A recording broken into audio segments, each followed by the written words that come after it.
Malaria के परजीवी फैलाने वाला एनाफिलिस मादा मच्छर, जो मलेरिया पीड़ित व्यक्ति के शरीर से मलेरिया के परजीवी को किसी स्वस्थ व्यक्ति के शरीर में अपने डंक द्वारा फैलाता है। इस प्रकार मलेरिया से पीड़ित रोगियों की तादाद बढ़ने लगती है। याद रहे, मलेरिया फैलाने वाले मच्छर घर के अंधेरे कोनों और ठंडी जगहों पर छुपे रहते हैं। ये मच्छर ज्यादातर भोर के समय ही काटते हैं। ये हैं मलेरिया के लक्षण, जैसे कपकपी के साथ बुखार आना, सर दर्द, बदन दर्द, मांसपेशियों में दर्द होना, उबकाई आना। ये सब जानलेवा भी हो सकता है। क्या इसका कोई इलाज नहीं? बिल्कुल है। हमारी बृहन्मुंबई महानगर पालिका के अधिकारी तथा कर्मचारीगण अपने आयुधों से लैस उन स्थानों पर जा पहुंचे हैं जहां आम आदमी का पहुंच पाना बेहद दुष्कर है। मसलन संकरी गलियां, ऊंची गगनचुंबी इमारतों पर बने हेलीपैड्स, जहां तेज हवा के झोंकों से आम आदमी अपना संतुलन खोकर नीचे गिर जाने का खतरा महसूस करता है, तथा सालों से उपेक्षित पड़े इन ढांचों तक जहां मलेरिया फैलाने वाले मच्छरों का प्रजनन जोरों पर है। ये जानते हुए भी बृहन्मुंबई महानगर पालिका के कर्मचारी तथा अधिकारी अपनी जान जोखिम में डालकर मलेरिया फैलाने वाले मच्छरों का सफाया करके मुंबईकरों की रक्षा कर रहे हैं।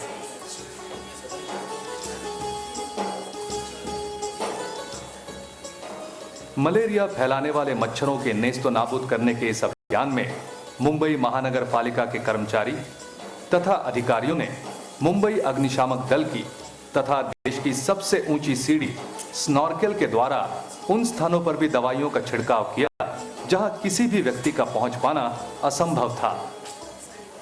आइए देखते हैं मलेरिया से बचने के कारगर उपाय क्या हैं।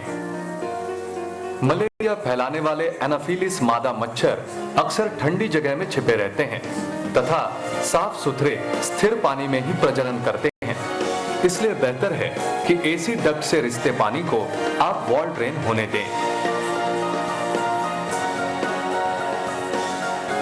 यदि आपकी बालकनी में, टेरेस पर या संकुल के गार्डन में, गैरेज में, वॉचमैन रूम में या फिर संकुल के परिसर में कोई निरुपयोगी चीजें पड़ी हो तो उन्हें तुरंत वहां से हटा दीजिए, क्योंकि इनमें वर्षा का जमा पानी मलेरिया फैलाने वाले मच्छरों को प्रजनन का सुअवसर प्रदान करता है।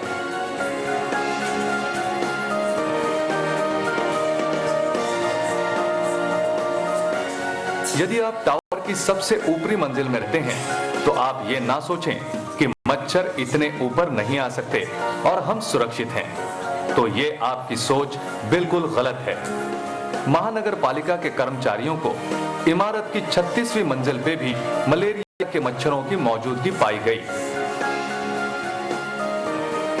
मलेरिया के प्रादुर्भाव से बचने का सबसे सरल तथा कारगर उपाय है रासायनिक प्रक्रिया द्वारा निर्मित मच्छरदानी का प्रयोग करना, जिसके कारण मानव को मच्छर से दूर रखा जाता है और मच्छर भी मर जाते हैं।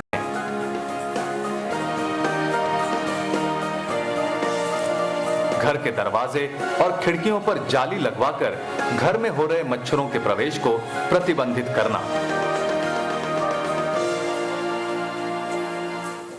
बड़े बड़े हाउसिंग संकुल में बने ये आलीशान स्विमिंग पूल्स, इनके पानी को नियमित रूप से क्लोरिनाइज्ड करना बेहद जरूरी है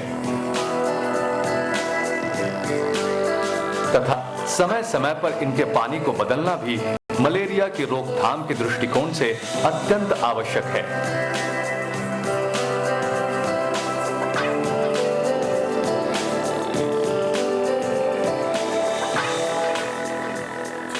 सुंदर तालाब तथा आकर्षक पानी के फव्वारे देखने में तो बड़े सुंदर लगते हैं, किंतु उनमें जमा पानी एनाफिलिस मच्छरों को प्रजनन का सुअवसर प्रदान करता है।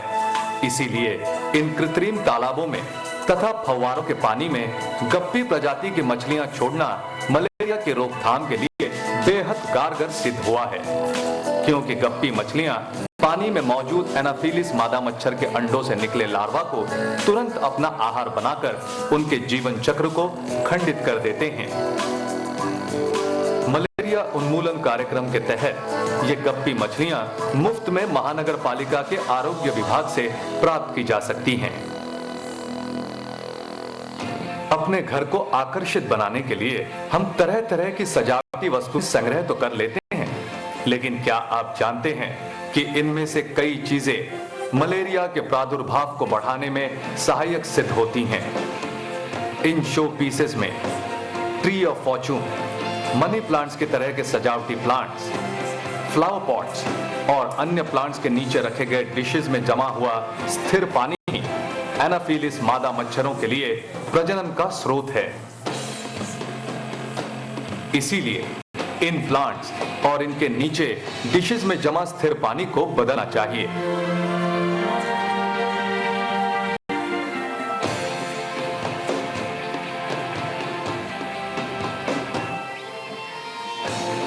ठीक इसी प्रकार टावर के छत पर बने ओवरहेड वाटर टैंक्स में लगाई गई पानी की सप्लाई पाइप भी लीकेज प्रूफ हो। खासकर टंकी में जा रही ये पानी की पाइप तथा टंकी के ऊपरी सिरे के जोड़ में कोई छेद ना हो, वरना मलेरिया के मच्छर उस छेद या होल से टंकी में प्रवेश कर अपनी तादाद बढ़ा सकते हैं। टंकी का ढक्कन भी कास्ट आयरन का बना हो जो जंग न पकड़े तथा टंकी के मुंह पर पूरी तरह से फिट बैठ जाए। अतिरिक्त पानी के निकास के लिए बनी ओवरफ्लो पाइप की मुंह पर भी जाली लगवाएं तथा उससे गिरने वाले पानी का जमावड़ा न हो, इसका प्रबंध करें।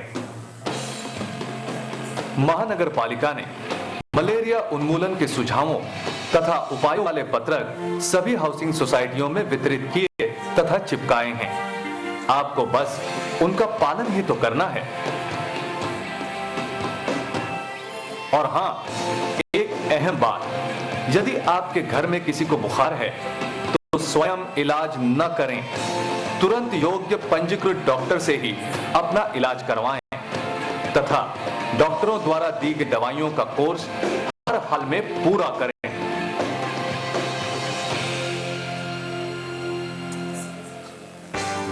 मलेरिया उन्मूलन कार्यक्रम को सशक्त बनाने के लिए मनपा को समय समय पर केंद्र सरकार तथा राज्य सरकार द्वारा संयुक्त मार्गदर्शन का लाभ मिल रहा है। इसी के अंतर्गत मनपा ने मलेरिया उन्मूलन कार्यक्रम की फ्री हेल्पलाइन 24114000 इस नंबर पर कार्यान्वित की है, जहां मनपा के स्वास्थ्य प्रतिनिधि सुबह 8 बजे से रात 8 बजे तक अपनी सेवा में कार्यरत हैं। अतः आप सबसे हमारा यह अनुरोध है कि एक जिम्मेदार नागरिक की हैसियत से आप अपनी नैतिक जिम्मेदारी को निभाते हुए मलेरिया उन्मूलन कार्यक्रम को और अधिक सफल बनाने में मनपा कर्मचारी तथा उच्चाधिकारियों को अपना पूरा योगदान दें, ताकि हम स्वयं के लिए एक हंसता खेलता तथा स्वास्थ्यवर्धक परिसर का निर्माण कर सकें। राष्ट्रीय सुरक्षा के मद्देनजर कुछ प्रतिबंधित क्षेत्रों जैसे रेलवे तथा मुंबई हवाई अड्डा के अलावा अफसरों ने उनके क्षेत्र के कर्मचारियों तथा यात्रीगणों की सुरक्षा को ध्यान में रखते हुए बृहन मुंबई महानगर पालिका के इस मलेरिया उन्मूलन अभियान को अपना पूर्ण सहयोग दिया है। बृहन मुंबई महानगर पालिका के प्रयत्नों द्वारा मलेरिया उन्मूलन के सभी नियमों का कड़ाई से पालन किए जाने की वजह से ही आज हम इस जानलेवा बीमारी से निजात पाने में काफी हद तक सफल हो सके हैं। इस प्रशंसनीय कार्यक्रम में आप सबका सक्रिय योगदान इस कार्यक्रम को सफलता के शिखर पर पहुंचा सकता है, इसमें कोई संदेह नहीं।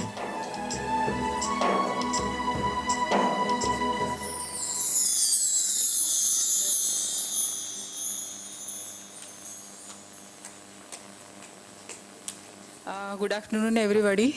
Should I talk in Marathi, Hindi or Marathi, Hindi? Okay. आत्ता जी आपण एक एवी बघितली लेट पवार मॅडमची, that was really wonderful. And first of all, let me thank all the organizers here, especially Geetali Pawar and her team for inviting me to give interactive session with you. मराठीत मी बोलते आता. Basically मी मुंबईमध्ये जो communicable disease control programme आहे तो मी बघते, त्याची मी in charge आहे. त्याच्यामध्ये आम्ही वॉटर बॉर्न डिसीजेस म्हणजे दूषित पाण्यामुळे होणारे आजार आणि वेक्टर बॉर्न डिसीजेस म्हणजे डासांच्या मार्फत पसरणारे आजार ह्याच्याबद्दलचा आमचा पूर्ण प्रतिबंध आणि नियंत्रण कार्यक्रम पूर्ण आमच्याकडे आहे. तो आम्ही मुंबईभर राबवतो. मुंबईमध्ये तुम्हाला सगळ्यांना माहिती असेलच की आपल्याकडे 24 वॉर्ड्स आहेत, ए वॉर्ड पासून ते टी वॉर्ड पर्यंत. आणि मुंबईची जर लोकसंख्या आपण बघितली तर जवळपास 1,25,00,000 लोकसंख्या आहे. ही ऑफिशियल जनगणनेनुसारची लोकसंख्या आहे. अदरवाईज ह्याच्यापेक्षा जास्त लोक मुंबईमध्ये राहत असणार आणि याबद्दलची कल्पना आपल्याला सगळ्यांना असेलच. मुंबईमध्ये सगळ्यात महत्त्वाचा जर प्रश्न आपल्याकडे आहे ते म्हणजे मुंबईचा जो प्रोफाईल आहे, म्हणजे मुंबईची लोकसंख्या ही एक खूप डिस्प्रपोर्शनेटली विभागली गेलेली आहे. ह्याच्यामध्ये जर तुम्ही बघितलं तर जवळपास 60 ते 70% लोकसंख्या ही झोपडपट्टी आणि झोपडपट्टी सदृश्य एरियामध्ये हे लोक राहतात. आणि बेसिकली ॲज हा आरोग्य विभाग जो आहे आपला सार्वजनिक आरोग्य विभाग बृहन्मुंबई महानगरपालिका, वी आर अकाउंटेबल. आम्ही त्यांच्यासाठी बांधलेले आहोत की त्यांच्या सर्व सार्वजनिक आरोग्याच्या ज्या काही समस्या असतील त्या सर्व सोडवण्यासाठी. आता नॉन स्लम एरिया जो आहे त्याच्यामध्ये आपल्याला एवढा प्रॉब्लेम येत नाही, कारण नॉन स्लम एरियामध्ये जी लोक राहतात, जी वस्ती आहे तिथे, ते स्वतःची काळजी थोडीफार घेऊ शकतात आणि त्यांना प्रायव्हेट डॉक्टर्सकडे जाण्यासाठी ॲक्सेस पण आहे आणि ते अफोर्ड पण करू शकतात. त्याच्यामुळे नॉन स्लम हा जरी आमचा प्रायोरिटी विषय नसेल तरीही जे विषय मी तुम्हाला आज इथे मांडणार आहे, मलेरिया आणि डेंग्यूबद्दलची थोडीशी माहिती देणार आहे, तिथे आता असा भेदभाव राहिलेला नाही आहे की गरीब आणि श्रीमंत आहे किंवा चांगली लोकवस्ती आहे आणि झोपडपट्टी आहे वगैरे, असं काही राहिलेलं नाहीये. त्याच्यामुळे सर्वांनाच ह्याचा फटका बसतो आणि सगळ्यांनीच ह्याची काळजी घेणं खूप गरजेचं आहे. नेक्स्ट. हे साधारण मी तुम्हाला सांगितलं की मुंबईमध्ये आपल्याला जवळपास 1.25 कोटी ते 1.5 कोटी लोकसंख्येसाठी आपण ह्या सर्व सोयी सुविधा सार्वजनिक आरोग्य खात्याच्या मार्फत देत आहोत. नेक्स्ट. मलेरिया आणि डेंगी हा विषय इथे का निवडला तर सगळ्यात महत्त्वाचं कारण म्हणजे जर 4-5 वर्ष मागे जाऊन आपण जर बघितलं तर 2010 मध्ये आपल्याकडे मुंबईमध्ये जवळपास 70 ते 80 हजार लोकांना मलेरिया झाला असा आपल्याकडे रिपोर्ट आला होता. आणि तेव्हाची परिस्थिती अशी झाली होती की हॉस्पिटलमध्ये जवळपास मुंबईमध्ये जे हॉस्पिटल्स आहेत तिथे जवळपास 25 ते 30 हजार लोक ऍडमिट झाले ते मलेरियासाठी. आणि हॉस्पिटलमध्ये आपल्याकडे बेड्स शिल्लक नव्हते की आता मलेरियाचा पेशंट आला तर ऍडमिट कुठे करणार, एवढे सगळे बेड्स आपल्याकडे मलेरियाच्या पेशंटमुळे फुल झाले होते.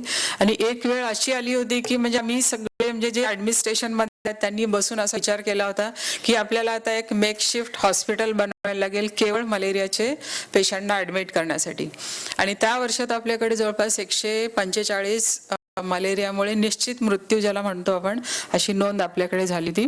त्याच्या मागच्या वर्षी 2009 मध्ये तर जवळपास 200 मलेरियामुळे मृत्यू झाले होते.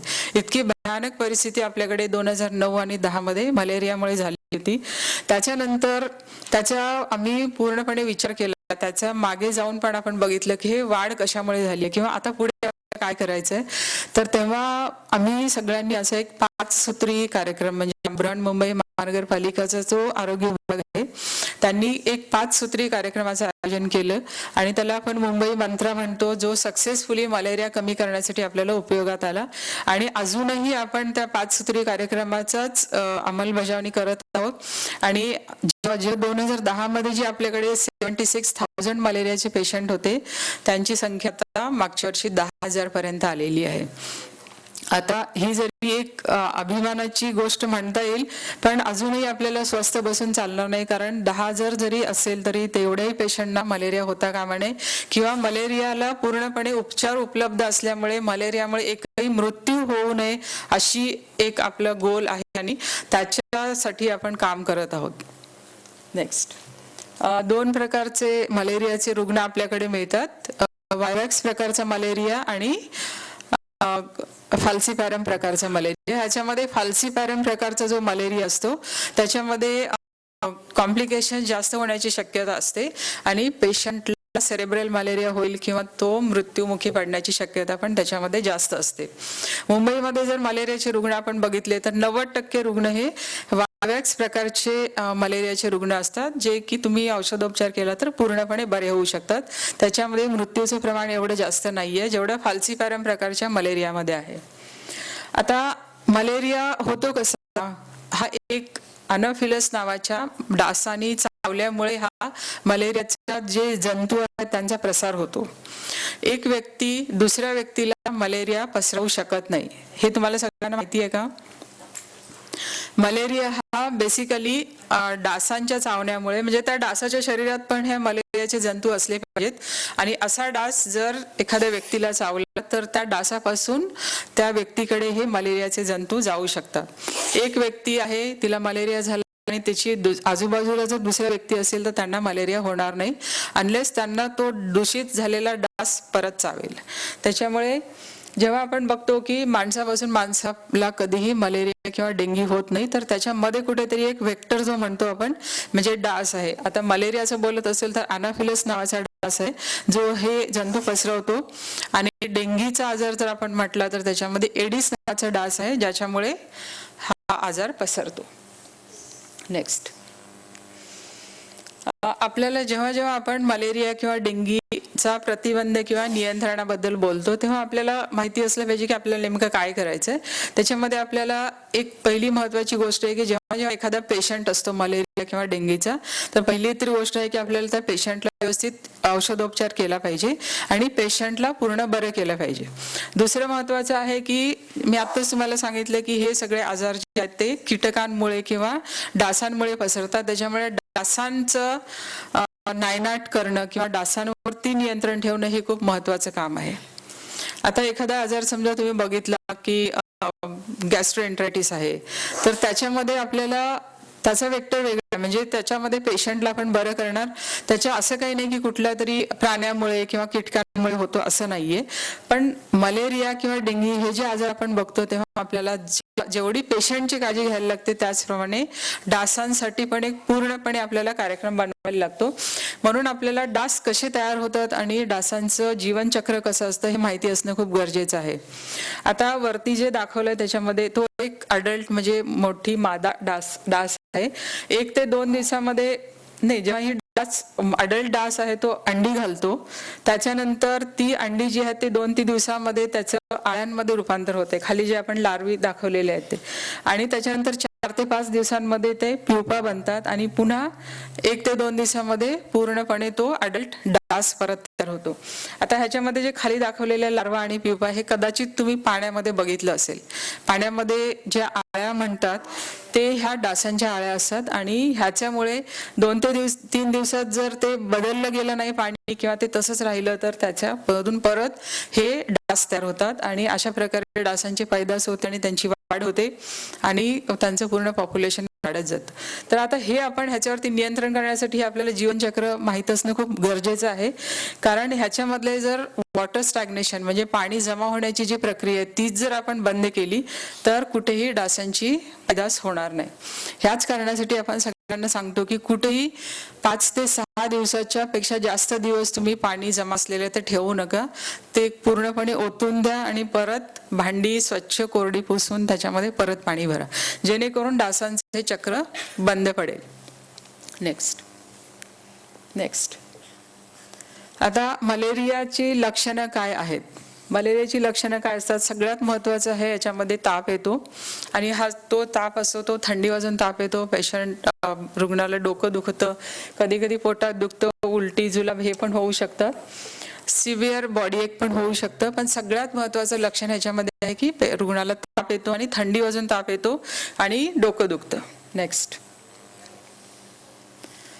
डासांबद्दलचं मी तुम्हाला सांगितलं की स्वच्छ पाण्यामध्ये आणि साठलेल्या पाण्यामध्ये ह्या डास अंडी घालतात आणि त्यांची पैदास होऊ शकते. नेक्स्ट, आपल्याला लक्षणं माहिती आहेत, पण पुढे काय, मग ह्या पेशंटचा आपण पुढे काय करतो. समजा एखाद्या पेशंटला कोणाला तरी तुमच्या शेजारी कोणीतरी आहे आणि त्यांनी सांगितलं की मला ताप येतोय, तर आपण पहिल्यांदा त्या रुग्णाला किंवा त्यांना सांगायला पाहिजे की मलेरिया आहे की नाही ह्याची तपासणी अगोदर करून घ्या. कारण मुंबईमध्ये जेव्हा जेव्हा तापाचे रुग्ण आपण बघतो तेव्हा सगळ्यात पहिली गोष्ट आहे महत्वाची की मलेरिया आहे किंवा नाही हे आपण अगोदर रूल आउट करायला पाहिजे. कारण जास्तीत जास्त पेशंट आपल्याकडे जे तापाचे येतात त्याच्यामध्ये मलेरियाचं प्रमाण आपल्याला जास्त आढळून येतं. आता ह्याच्यासाठी जी तपासणी केली जाते ती एकदम साधी आणि सोपी तपासणी आहे. बोटाचं फक्त 1 किंवा 2 थेंब रक्त आपल्याला त्या काचपट्टीवर घ्यायला लागतं आणि त्याच्यानंतर ह्याची सूक्ष्मदर्शक जे यंत्र असतं त्याच्या खाली ही तपासणी केली जाते आणि ताबडतोब तुम्हाला रिपोर्ट मिळू शकतो तर रुग्णाला मलेरिया आहे किंवा नाहीये.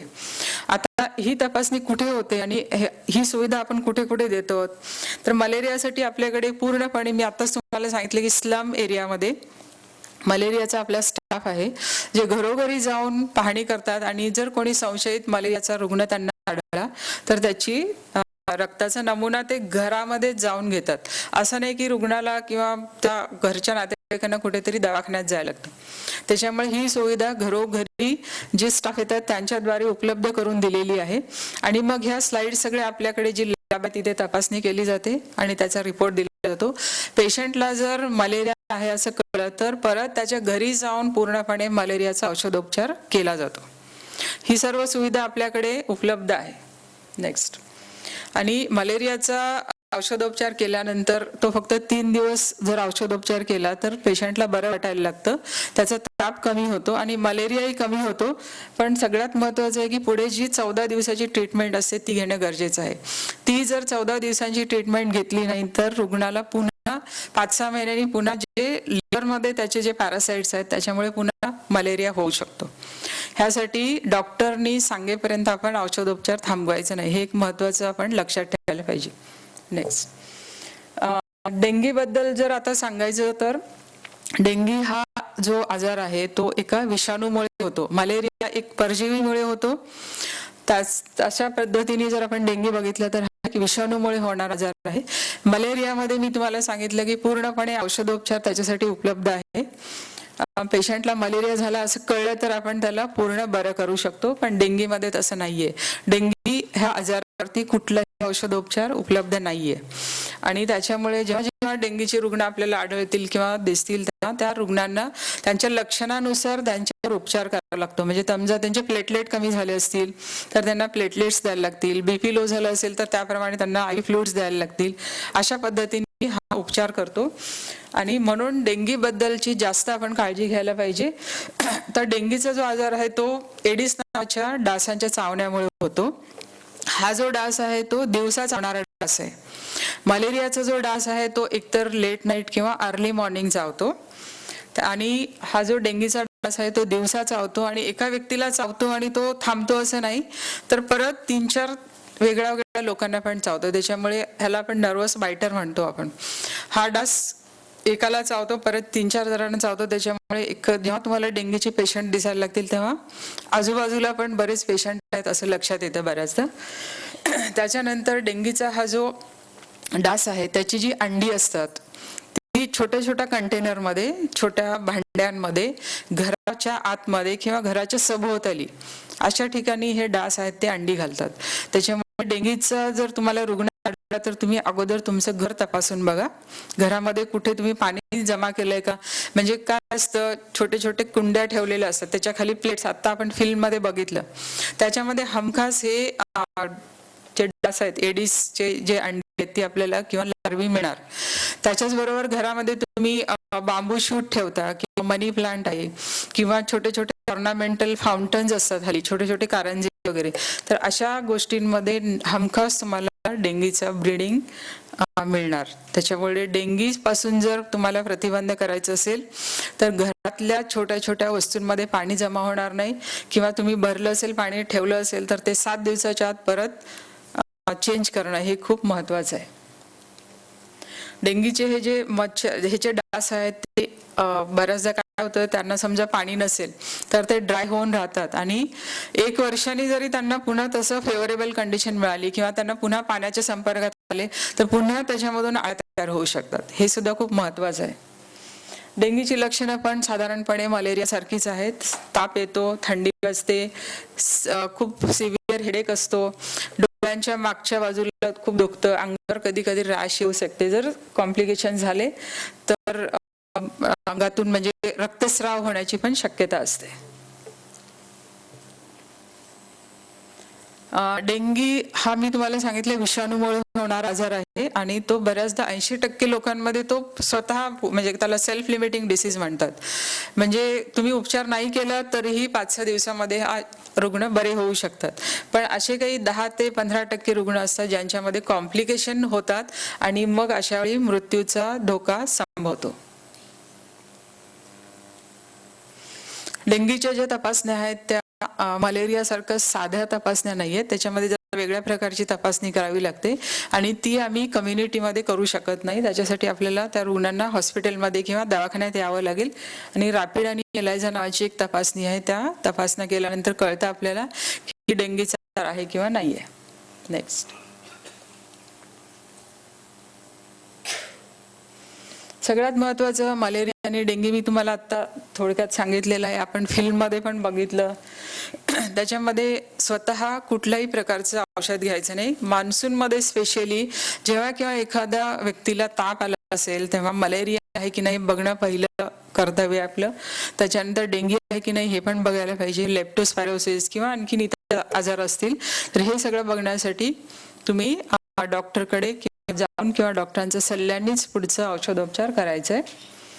आणि डॉक्टरांनी सांगितल्याप्रमाणे औषधोपचार करणं हे पण गरजेचं आहे. मलेरियामध्ये मी तुम्हाला सांगितलं 3 दिवस औषधोपचार करतात आणि मग बरं वाटतं म्हणून पुन्हा लोक गोळ्या घेत नाहीत. तर असं न करताना 14 दिवसांचा पूर्ण कोर्स करायला पाहिजे. आणि वेळेवर खाणं, न्यूट्रिशनल बाकीच्या ज्या गोष्टी आहेत त्या सगळ्यांची काळजी घ्यायला पाहिजे. रेस्ट करायला पाहिजे. भरपूर पाणी प्यायला पाहिजे. हे खूप महत्त्वाचं आहे. नेक्स्ट. हे काही चित्र मी तुम्हाला दाखवते जे मी तुम्हाला आता सांगितलं की साधारणपणे कुठे आम्हाला जेव्हा आम्ही एखाद्या रुग्णाची नोंद होते आमच्याकडे तेव्हा आमची पूर्ण आरोग्य विभागाची टीम त्या घरामध्ये जाते आणि जवळपास आजूबाजूचा 500 मीटरचा एरिया आम्ही पूर्ण सर्च करतो की कुठे अंडी घातलेली आहेत का किंवा कुठे आपल्याला डास मिळतात का. शिवाय 500 घरांमध्ये जाऊन आम्ही सगळ्या घरांमध्ये विचारतो की कोणाला ताप आलेला आहे का. असेल तर मग आम्ही पुढे त्याची काळजी घेतो. पण हे प्रत्येक पेशंट जो आमच्याकडे नोंद होते त्या सगळ्यांच्या बाबतीत आम्ही ज्याला मी कॉन्टॅक्ट ट्रेसिंग म्हणतो हे सगळं करतो. आणि मग जर आम्हाला असं आढळलं की तिथे ब्लिडिंग मिळतंय किंवा तिथे डासांची पैदास होते तर तिथे आम्ही सांगण्याचा प्रयत्न करतो की ह्या गोष्टी तुम्ही करू नका. ह्या गोष्टी केल्यामुळे डासांची निर्मिती झालेली आहे. आता बऱ्याच गोष्टी आपण सांगत आहोत तरीही असं लक्षात येतं की खूप ठिकाणी घराघरामध्ये आम्हाला म्हणजे डेंगीच्या बाबतीत तर स्पेशली मी तुम्हाला सांगते की जवळपास जेव्हा पेशंट आम्ही सगळे बघतो तेव्हा 80 ते 85% लोकांच्या पेशंटच्या घरामध्ये आम्हाला हे डासांची पैदास झालेली आढळून आलेली आहे. त्याच्यामुळे ह्याच्या बाबतीत तुम्ही पण हा मेसेज सगळीकडे सांगावा अशी माझी इच्छा आहे की घरामध्ये तुम्ही काळजी घ्या. घर आणि आजूबाजूचा परिसर जर तुम्ही स्वच्छ ठेवलात आणि पाणी जमा होणार नाही याची काळजी घेतली तर डेंगीचा प्रादुर्भाव बराच कमी होऊ शकतो. आता हे घरांच्या छपरांवरती जे टायर टाकलेले असतात झोपडपट्टीमध्ये सर्रास सगळीकडे हे आपल्याला दिसतं. ह्याच्यामध्ये त्या टायरमध्ये जर पाणी जमा झालं तर काही केलं तरी ते पाणी आपल्याला काढता येत नाही. हे खूप डेंजरस ब्रीडिंग साईट आहे मस्किटोसाठी. त्याच्यानंतर पाण्याच्या टाक्या आहेत. पाण्याच्या टाक्यामधून थोडं जरी पाणी लीक होत असेल आणि ते कुठे जमा झालं असेल तर त्याच्यामध्ये पण डासांची निर्मिती होऊ शकते. नेक्स्ट. हे तुमच्या गार्डनमध्ये ठेवलेल्या कुंड्या आहेत. त्याच्यामध्ये जर रेन वॉटर जमा झालंय किंवा असंही पाणी ठेवलेलं असेल तर त्याच्यामध्ये डासांची निर्मिती होऊ शकते. नेक्स्ट.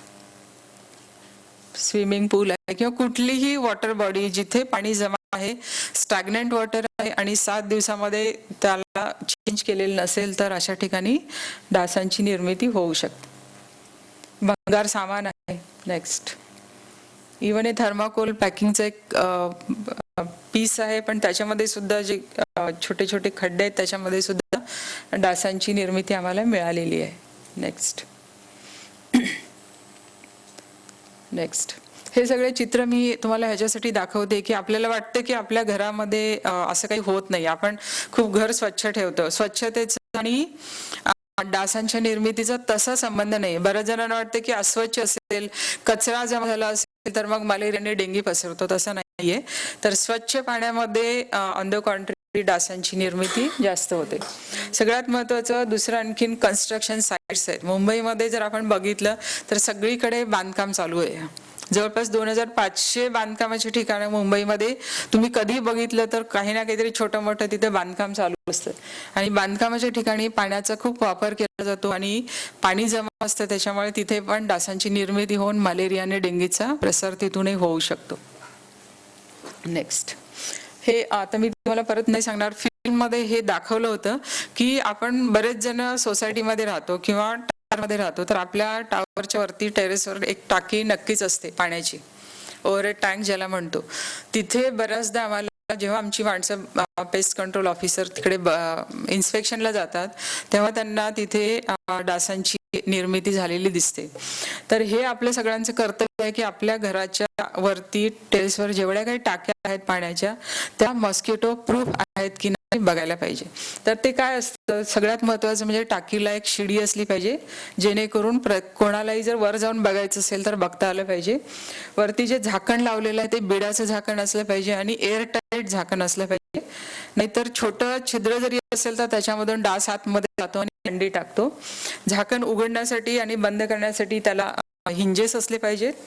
त्याच्यानंतर जे आउटफ्लो पाईप आहे त्याला पण एक मेश लावलेली असली पाहिजे, जेणेकरून त्याच्यामधून पण डास आतमध्ये जाणार नाहीत. नेक्स्ट, ह्याच्यावरती आता आपण जर पोलिओ बघितला तर पोलिओवरती तुम्हाला माहिती आहे की लस आहे.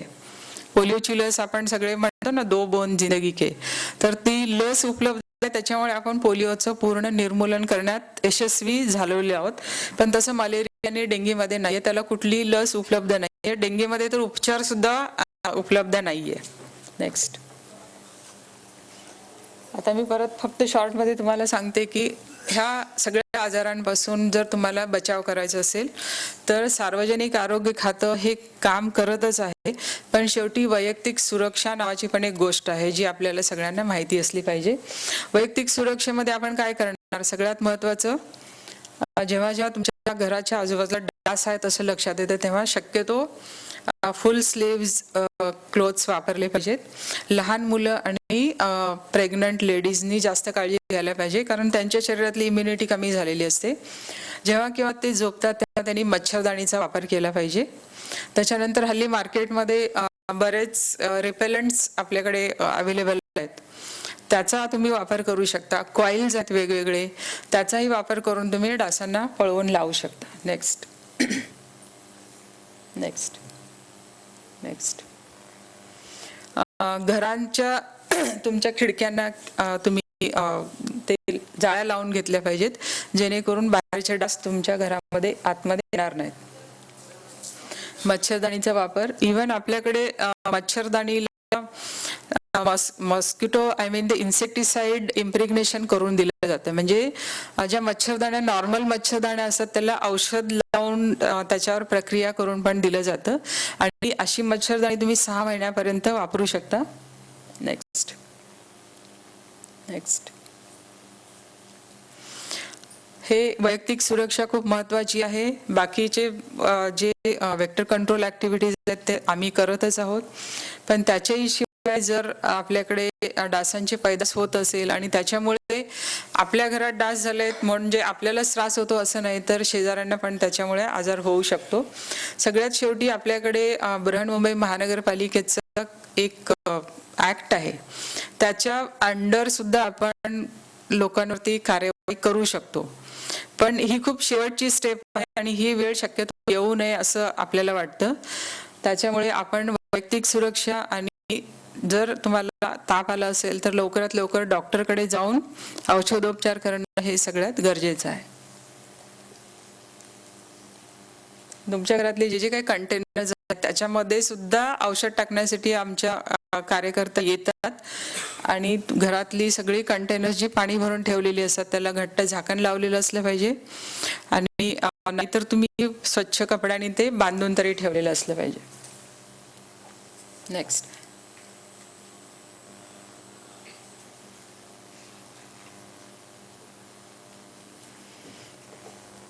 घराच्या आजूबाजूला कुठेही खड्डा असेल तर तो तुम्ही शक्यतो लेवलिंग असेल तर तिथे पाणी जमा होणार नाही आणि त्याच्यामुळे मग डासांची असे होणार नाही.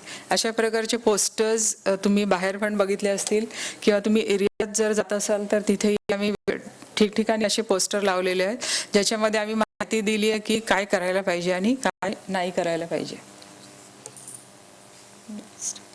हे सगळ्यात महत्त्वाचं आहे. हे जरी 5 पॉइंट तुम्ही सगळ्यांनी लक्षात ठेवले की कुठेही पाणी जमा होऊ देऊ नका. आठवड्यातला 1 दिवस कोरडा दिवस म्हणून पाळा. कोरडा दिवस म्हणजे काय तर आठवड्यातून 1 दिवस सगळे कंटेनर्स आम्ही करून स्वच्छ कोरड्या कपड्यांनी पुसून नंतर परत पाणी भरणे. त्याच्यानंतर ताप आला असेल तर तुम्ही स्वतःच्या मर्जीने औषधोपचार करू नका. तुम्ही डॉक्टरकडे जा आणि जेव्हा जेव्हा तुमच्याकडे फॉगिंगसाठी आमची टीम येते तेव्हा तुम्ही सहकार्य करा. बऱ्याचदा काय होतं फॉगिंगसाठी जी टीम येते त्यावर लोक घराचे दारं बंद करून घेतात. असं न करताना तुम्ही घरात तो धूर मारून घ्यायला पाहिजे. घरात धूर मारला असेल तरच त्याचा फायदा होतो आणि डास पळून जातील. आणि सगळ्यात महत्त्वाचं म्हणजे स्वतःची सुरक्षा. ठीक, मला वाटतं ठीक आहे. आता आपण इथे थांबूया. जर कोणाला काही प्रश्न असेल तर आय विल ट्राय की मी त्याचं काहीतरी तुम्हाला क्लॅरिफिकेशन देऊ शकेन.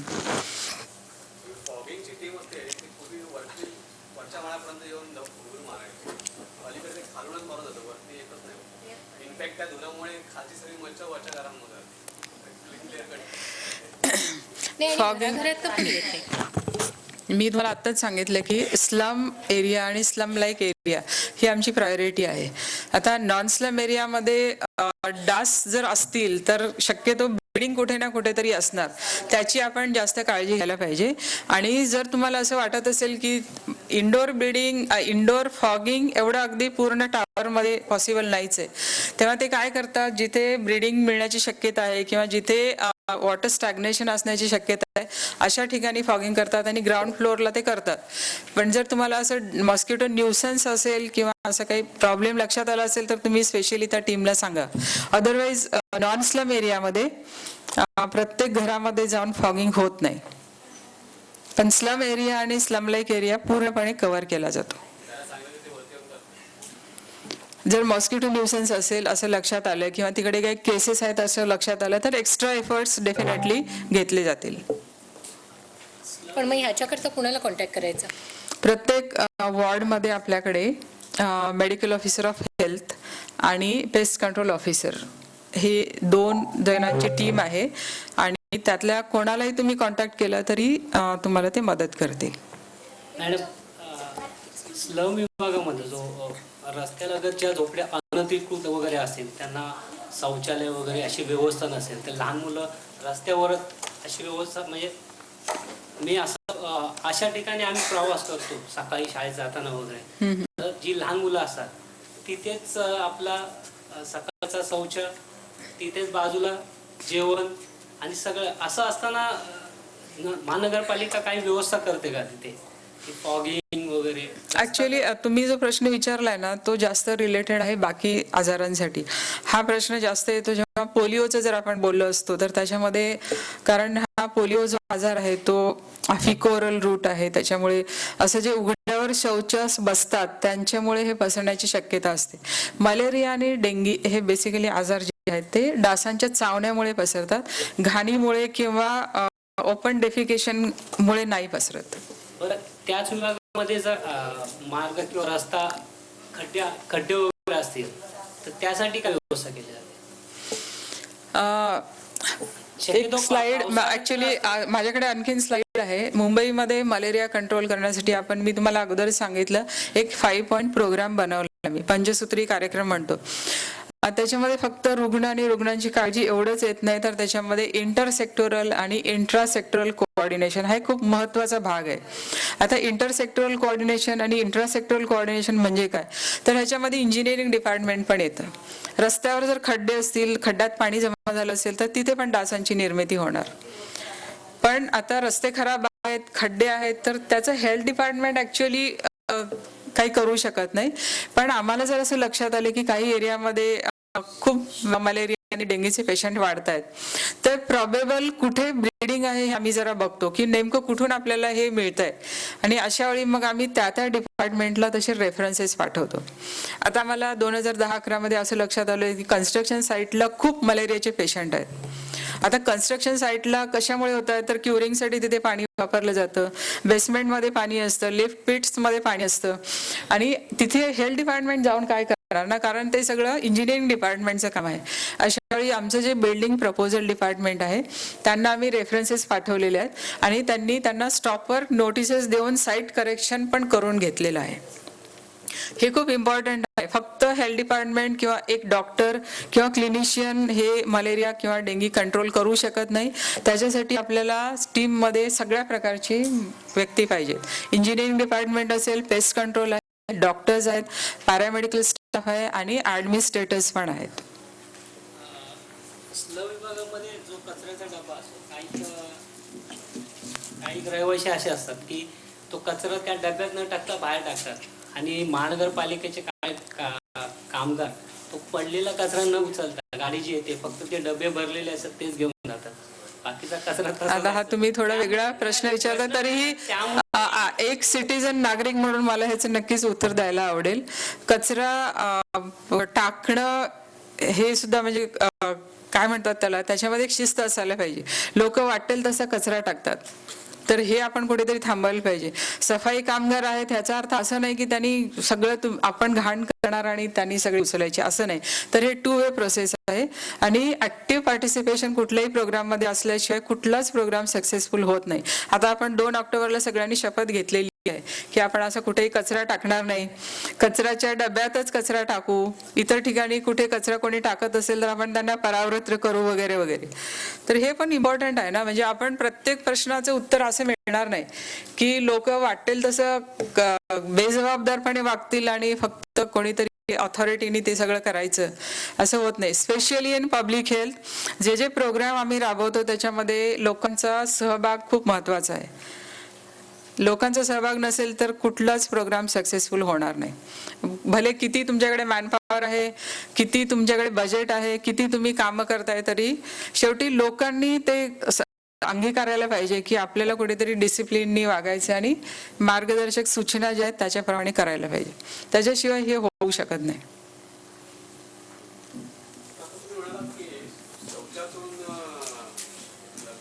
पोलिओ मलेरिया नाही, परंतु माझ्या भाषेत असं पण आलंय की मलेरिया पीडित पेशंट ते शौचानंतर हात जर स्वच्छ धुतले गेले नसतील तर त्यांना पण ते त्यांच्या शौचातनं जी काय अंडी वगैरे मलेरियाचे जे काय असतील इन्फेक्शन ते परत रिसायकल होतं आणि रिकरन्स होतं. नाही, शौचामधून कुठल्याही प्रकारचा मलेरिया ट्रान्समिट होत नाही. मलेरिया ट्रान्समिट होतो फक्त एक दूषित डास जर तुम्हाला चावला तर रक्तामधून तो ट्रान्समिट होतो. एका व्यक्तीपासून दुसऱ्या व्यक्तीला पण जात नाही. मी तुम्हाला पहिल्यांदाच सांगितलं. म्हणजे दुसरा हेल्दी पर्सन असेल तर त्यालाही परत एक डास चावायला पाहिजे, आणि तो डासाला जर हे झालेलं नसेल, ते व्हायरस नसेल त्याच्यामध्ये किंवा तो पॅरासाइट नसेल तर तो नुसता डास चावला म्हणूनही मलेरिया होत नाही. डासांच्या शरीरात जर ते व्हायरस किंवा पॅरासाइट नसतील तर त्या व्यक्तीला डास चावला तरीही त्याला मलेरिया डेंगी होणार नाही. म्हणजे दोन्ही गोष्टी आहेत. त्या माणसाच्या रक्तामध्ये पण ते व्हायरस असला पाहिजे आणि डासाच्या शरीरामध्ये पण व्हायरस किंवा पॅरासाइट असला पाहिजे. आणखी एक प्रश्न मला विचारायचा होता. काही वर्षापूर्वी अमेरिकेमध्ये मलेरियाचे पेशंट सापडायचे, परंतु भारत पूर्णपणे मलेरिया मुक्त होता. असं असताना पुन्हा हा असा प्रश्न गंभीर. भारत मलेरिया मुक्त कधीच नव्हता, पण डेफिनेटली एक काळ असा आला होता की आपण मलेरिया निर्मूलन करणार की काय असं वाटत होतं. फक्त अख्ख्या भारतभरात फक्त 50,000 मलेरियाची रुग्णांची नोंद झाली होती. एक काळ असा होता. आणि मी तुम्हाला आता सांगितलं की फक्त मुंबईमध्ये मृत्यू होत होते अमेरिकेत, पण भारतात झाले नव्हते, असा एक काळ होता. आणि असं असं आता अचानक असं बरोबर आहे. म्हणजे आपण पूर्वी मी तेच सांगते, हे होता निर्मूलन कार्यक्रम आपण राबवत होतो. आता आपण परत नियंत्रण कार्यक्रमाला आलो आहोत. निर्मूलन आता आपल्या दृष्टिक्षेपात कुठेही नाहीये. आता सध्या फक्त आपण नियंत्रणासाठी काम करतोय. अजून आपल्याला नियंत्रण व्यवस्थित झालं तर मग पुन्हा कदाचित निर्मूलनाकडे जाता येईल, पण सध्या तर आपलं निर्मूलन कुठेही आपल्याला अजेंडावरती नाहीये. हॉस्पिटलमधील एक पेशंट, मलेरियासाठी ऍडमिट झालेला पेशंट एक्सपायर झाला. त्यानंतर ते त्या शेवटची जी टेस्ट घेतली होती कल्चरसाठी त्याच्यामध्ये तो निगेटिव्ह होता. तर त्या अशा केसमध्ये खरं कारण काय असणार ते मृत्यूचं?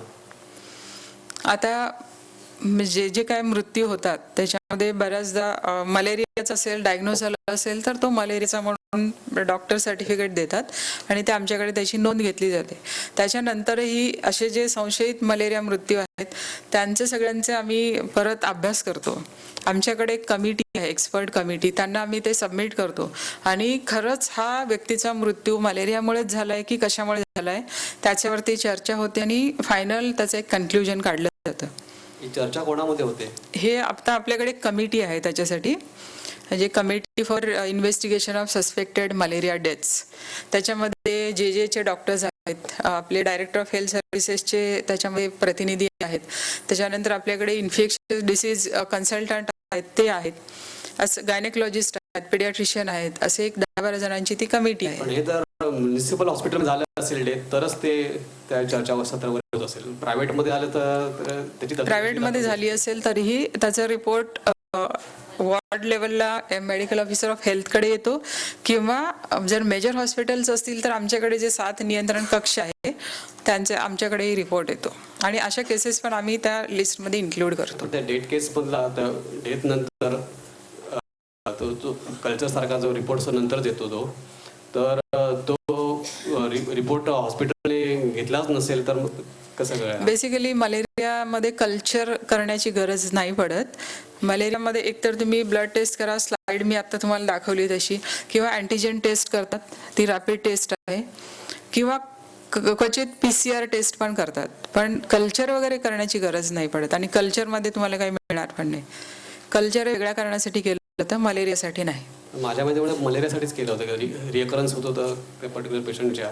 नाही, रिकरन्स मी तुम्हाला सांगितलं, रिलॅप्स जो होतो तो पूर्ण ट्रीटमेंट जर घेतली नाही रुग्णांनी, फक्त 3-4 दिवसाचंच औषध घेतलं आणि बंद केलं, ट्रीटमेंट तर पूर्ण घेतली जात होती तरी पण रिकरन्स होत होतं. मे बी ते पुन्हा डास चावला असेल दुसरा त्यामुळे हो, पुन्हा डास चावला असल्यामुळे असू शकतं किंवा पूर्वीची ट्रीटमेंट पूर्ण केली नाही म्हणून रिलॅप्स पण असू शकतो पेशंटमध्ये. त्या केसमध्ये पण असं मी स्वतः नोट केलेली गोष्ट आहे की असं डेट नंतर मलेरिया निगेटिव्ह सापडला होता. कल्चर करायला सांगितलं होतं त्यासाठी, परफेक्ट एक डायग्नोस होतं, कारण हॉस्पिटल तसं काय डायग्नोस होत नव्हतं. सुरुवातीला पॉझिटिव्ह ऍडमिट केलं होतं.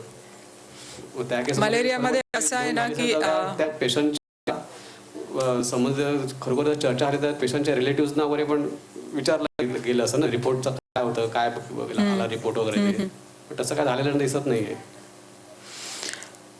बेसिकली मलेरियाचं आता तुम्ही म्हणताय तसं कल्चर कधीच करण्याची गरज नाही पडत. म्हणजे मी खात्रीला एक सांगू शकते की कल्चर नाही करत आपण, पण कधी कधी असं होतं की आपण तपासणी केली आहे आणि रिपोर्ट निगेटिव्ह आला आहे, तरीही डॉक्टर जे ट्रीटिंग फिजिशियन आहेत त्यांना असं वाटतं की नाही, याची जी लक्षणं आहेत ती मलेरियासारखी आहेत. तर अशा वेळी त्यांचं जे क्लिनिकल अक्युमेन आहे, त्यांचा जो अनुभव आहे तो वापरून ते पेशंटला डायग्नोज करू शकतात की हा मलेरिया असण्याची शक्यता आहे आणि अशा सर्व रुग्णांना पूर्णपणे मलेरियाची ट्रीटमेंट देऊ शकतात. असं पण आहे, म्हणजे असं नाही की त्याचा रिपोर्ट जो आहे तो पूर्णपणे पॉझिटिव्ह आला तरच आपण ट्रीटमेंट देतो, असं नाहीये. तर क्लिनिकली सस्पेक्टेड मलेरिया असा पण एक प्रकार असतो आणि त्याच्यामध्ये तुम्ही जरी रिपोर्ट निगेटिव्ह आला तरी पेशंटला मलेरियाची ट्रीटमेंट दिली जाते. ठीक आहे, म्हणजे ऍक्च्युली मला तेच म्हणायचं होतं की खास करून ते मलेरियाच आहे की नाही ते कन्फर्म करण्यासाठी फर्दर म्हणजे मोठी डेप्थमधली टेस्ट म्हणून ते कल्चर करायला सांगितलं होतं आणि नेक्स्ट डे त्या पेशंटचा डेथ झाला. आणखी त्याच्यानंतर मग तो रिपोर्ट आला, त्यात मलेरियाचीच रिपोर्ट होता, तो निगेटिव्ह म्हणून आला होता. परत मी सांगते की कल्चर कधीही मलेरिया डायग्नोज करण्यासाठी केलं जात नाही. कल्चर कधी ब्लड कल्चर किंवा कुठलेही कल्चर जे बॅक्टेरिया असतील, समजा बॅक्टेरियल इन्फेक्शन असेल तर अशा वेळी कल्चर करायला लागतं. मलेरियाचा हा जो पॅरासाइट आहे बॅक्टेरिया नाहीये, त्याच्यामुळे त्याच्या तपासण्या वेगळ्या आहेत. आणि मल प्रॅक्टिसचा प्रकार आहे का? नाही, आता आपण आपल्या पुढे मृत्यू होणं, त्याच्यानंतर तो त्याचा रिझल्ट पण येणं, तो निगेटिव्ह येणं आणि त्याची कोणी तुम्ही म्हणता त्यामुळे त्याच्यामध्ये चर्चा वगैरे काय झालेली म्हणजे तुम्ही सांगताय त्याच्यावरून मला असं लगेच ओपिनियन देता येणार नाही, पण आपण जर पेपर व्यवस्थित बघितले तर आपण डेफिनेटली म्हणजे काहीतरी निष्कर्ष काढू शकू, जर पेशंटचे पेपर बघितले तर. थँक्यू. मॅडम, मला एक प्रश्न विचारायचा इथे आहे. मलेरिया झालेल्या पेशंटला किती महिन्यात तो पूर्णपणे बरा होऊ शकतो? मलेरिया 2 प्रकारचा आहे, वायवॅक्स प्रकारचा मलेरिया आणि फाल्सिपॅरम. फाल्सिपॅरम प्रकारच्या मलेरियामध्ये फक्त 3 दिवसाची ट्रीटमेंट आवश्यक आहे आणि वायवॅक्स प्रकारचा जो मलेरिया आहे त्याच्यामध्ये 15 दिवस ट्रीटमेंट द्यायला लागते, ज्याला रॅडिकल ट्रीटमेंट म्हणतो. त्याच्यानंतर पेशंट पूर्णपणे बरा होतो. त्या कालावधीमध्ये जर त्या व्यक्तीने ब्लड डोनेशन केलं तर ते योग्य असेल का? युजली ब्लड डोनेशनचे कॅम्प जर तुम्ही बघितले असतील तर तिथे ब्लड घेतल्यानंतरही त्या ब्लडच्या ह्या तपासण्या करतात, त्याच्यामध्ये मलेरिया आहे की नाही ही तपासणी अगोदर केली जाते आणि मग ते त्यांना तिथे आढळून आल्यानंतर तर ब्लड ते डिस्कार्ड केलं जातं. डिस्कार्ड करतात आणि ते घेणार नाही म्हणता तुम्ही डोनेशनसाठी. अजून एक मला प्रश्न असा विचारायचा आहे की ज्या व्यक्तीला मलेरिया झाला होता तो 100% पूर्णपणे बरा झाल्यानंतर पुन्हा त्याला मलेरिया होऊ शकतो का? होऊ शकतो. होऊ शकतो. होऊ शकतो. म्हणजे अशाच प्रकारचा जो मच्छर आहे तो पुन्हा जर चावला, पुन्हा मच्छर चावला तर पुन्हा होऊ शकतो, किंवा जर अगोदरची ट्रीटमेंट पूर्ण बरी केली नसेल तर तो आत लिव्हर मधलेच पॅरासाइट पुन्हा बाहेर येऊन त्या पेशंटला रिलॅप्स पण होऊ शकतो. आता मला अजून एक असा प्रश्न विचारायचा आहे की ज्या व्यक्तीने आपलं अंगदान करण्यासाठी त्यांनी आधी नोंदणी केलेली आहे आणि कशासाठी? देहदानसाठी. देहदानासाठी. फॉर एक्झाम्पल आय डोनेशन साठी त्यांनी रजिस्टर केलेलं आहे आणि त्याला किडनी देखील ती लोक नंतर, मग अशा व्यक्तीचा मलेरियाच्या ह्याच्यात डेथ झाल्यामुळे ते घेतात का मग ते? ऑर्गन डोनेशनची एक कमिटी आहे, त्यांचे इथिकल वगैरे सगळे इश्यूज आहेत. त्याच्यानंतर टेस्ट कुठल्या कुठल्या केल्या जातात त्याच्याबद्दल मला आता फारसं तुम्हाला सांगता नाही येणार, पण ब्लड डोनेशनच्या साठी तर करतातच, म्हणजे त्याच्यासाठी सगळं बघितलं जातच. कुठल्याही प्रकारचं इन्फेक्शन असेल तर अशा वेळी डोनेशन इज नॉट ॲडवायजेबल. नाही, त्या व्यक्तीने आधी रजिस्टर केलेलं असेल तरी ती जी कमिटी आहे ती त्यावेळेला डिसाईड ती सगळं बघूनच मग हे करणार. Thank you very much. या ठिकाणी एक कुणाचा तरी प्रश्न होता, तो शेवटचा असेल. हाँ जी. जो महानगर पालिका फॉगिंग वगैरह करती है, धुआं वगैरह, उससे मच्छर खत्म हो जाता है क्या? फॉगिंग ये उपाय नहीं है. मैं फिर से बता रही हूँ आपको कि पहली चीज है काम करते उनके लिए, और वहाँ पर उनको पूरे जो नेट्स है, बेड नेट्स, वो फ्री देना चाहिए. तो ये जो वर्कर्स काम करते हैं उनके लिए सब फ्री होता है. वैसे भी एरिया में हम लोग मलेरिया का ट्रीटमेंट, मलेरिया का इन्वेस्टिगेशन सब पूरा फ्री होता है, कहीं पर भी एक पैसा भी देने की जरूरत नहीं है. और वो जो बेड नेट्स होते हैं, अगर आप बेड नेट्स खुद का लेके आते हैं तो उसको वो इम्प्रेग्नेशन करके भी फ्री में दिया जाता है. ये सुविधा हर एक वार्ड में है. आप अपने घर से अगर कोई बेड नेट लेके आते हैं तो उसको पूरा इम्प्रेग्नेशन करके दिया जाता है. ओके मैम, जैसे बोल रहे आप जहाँ पे अगर काम चालू है बिल्डिंग वगैरह का, वहाँ पे तो ठीक है, लेकिन उसके आसपास के दायरे में एरिया उन लोगों क्या है? उन लोगों के लिए हम लोग सर्वेलेंस करते हैं. कंप्लीट वो एरिया अंडर सर्वेलेंस रहता है. हम लोग हर 15 दिन में एक बार तो हम लोग घर पहुंचते हैं, घर में जाके पूछते हैं किसी को बुखार है, कोई मलेरिया का संशयित रुग्ण है, ये सब हम लोग देखते हैं. Thank you.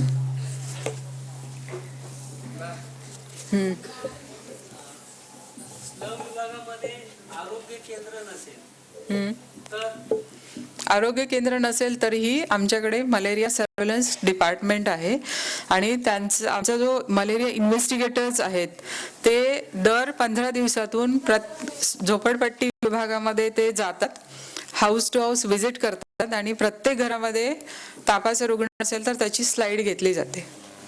आणि आरोग्य केंद्राच्या अंतर्गत तर पूर्ण पॉप्युलेशन आहेच. मिस्ट एरिया असेल तरीही आमचा मलेरियाचा स्टाफ पण तिकडे जाऊन व्हिजिट करतात. मॅम, सीताराम मिल शाळा 7 रस्ता ऑर्थो रोड जेलच्या समोरची जी झोपडपट्टी आहे तिथे सध्या मलेरिया डेंग्यूने खूप मोठ्या प्रमाणात लोक आजारी आहेत आणि कस्तुरबामध्ये जागा नाही. नाहीत. खाली एकदम म्हणतात ना गेटच्या इथे ते पेशंटला झोपण्यासाठी जागा अवेलेबल करून दिलेल्या आहेत. तर एवढ्या मोठ्या प्रमाणात प्रादुर्भाव झालाय किंवा ती साथ आली असं म्हणता येईल. तर मग तिथं जसं शाळेच्या वतीने समजा मी तिथे गेलो तर आरोग्य केंद्रच नाहीये की बाबा आपल्या आरोग्य केंद्रातून किंवा काही कर्मचारी तिथे येऊन ज्या काही सुविधा असतील तात्पुरत्या स्वरूपात का होईना किंवा अवेअरनेस म्हणा असं तिथं होत नाही. मॅनपॉवर कमी आहे.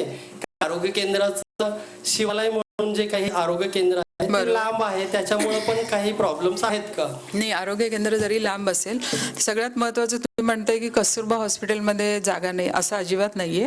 दररोज माझ्याकडे प्रत्येक हॉस्पिटलचा रिपोर्ट येतो की किती बेड्स त्यांच्याकडे आहेत आणि त्यातले किती बेड्स ऑक्युपाईड आहेत, ज्याला आपण बेड ऑक्युपन्सी म्हणतो.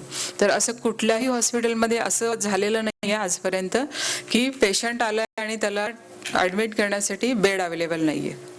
आम्ही 2010 नंतर 0 फ्लोअर बेड पॉलिसी आम्ही करतोय. म्हणजे कुठल्याही रुग्णाला मॉन्सून रिलेटेड इलनेसेस असेल तर त्याला जमिनीवर गादी टाकून त्याला झोपवलेलं नाही किंवा ॲडमिट केलेलं नाही आहे. हे आम्ही अगदी काटेकोरपणे पाळतोय आणि ह्याचा डेली मॉनिटरिंग ज्याला म्हणतात ते आम्ही करतो. दुसरं त्यांनी एक विचारलं होतं की 7 रस्त्याला पेशंट आहेत. तर हो, जी साऊथ हा जो वॉर्ड आहे म्हणजे हा जी साऊथच आहे, रवींद्र नाट्य मंदिर पण जी साऊथ मध्येच येतं. जी साऊथ हा वॉर्ड जो आहे तो मुंबईमध्ये नंबर 1 हाय रिस्क वॉर्ड आहे. 2010 मध्ये पण ह्या वॉर्डमध्ये भरपूर केसेस होत्या, आजही आहेत. प्रपोर्शनेटली जरी कमी झाले असतील तरीही अजूनही मुंबईमध्ये नंबर 1 हाय रिस्क वॉर्ड हा जी साऊथ वॉर्ड आहे. त्याला बरीच कारणं आहेत, पण आर्थर रोड जेलच्या बाजूचा जो एरिया आहे तिथूनही आम्हाला केसेस मिळतात आणि आमचा सर्वेलन्सचा स्टाफ तिथे रेग्युलर जातो. जर काय अडचण असेल तर आता आपल्याकडे डॉक्टर वल्ले पवार इथे आहेत, जे मेडिकल ऑफिसर ऑफ हेल्थ आहेत जी साऊथचे. तुम्ही त्यांच्याशी संपर्क साधू शकता. Thank you very much ma'am. Thank you. Okay, thank you. Thank you. Thank you Mangala.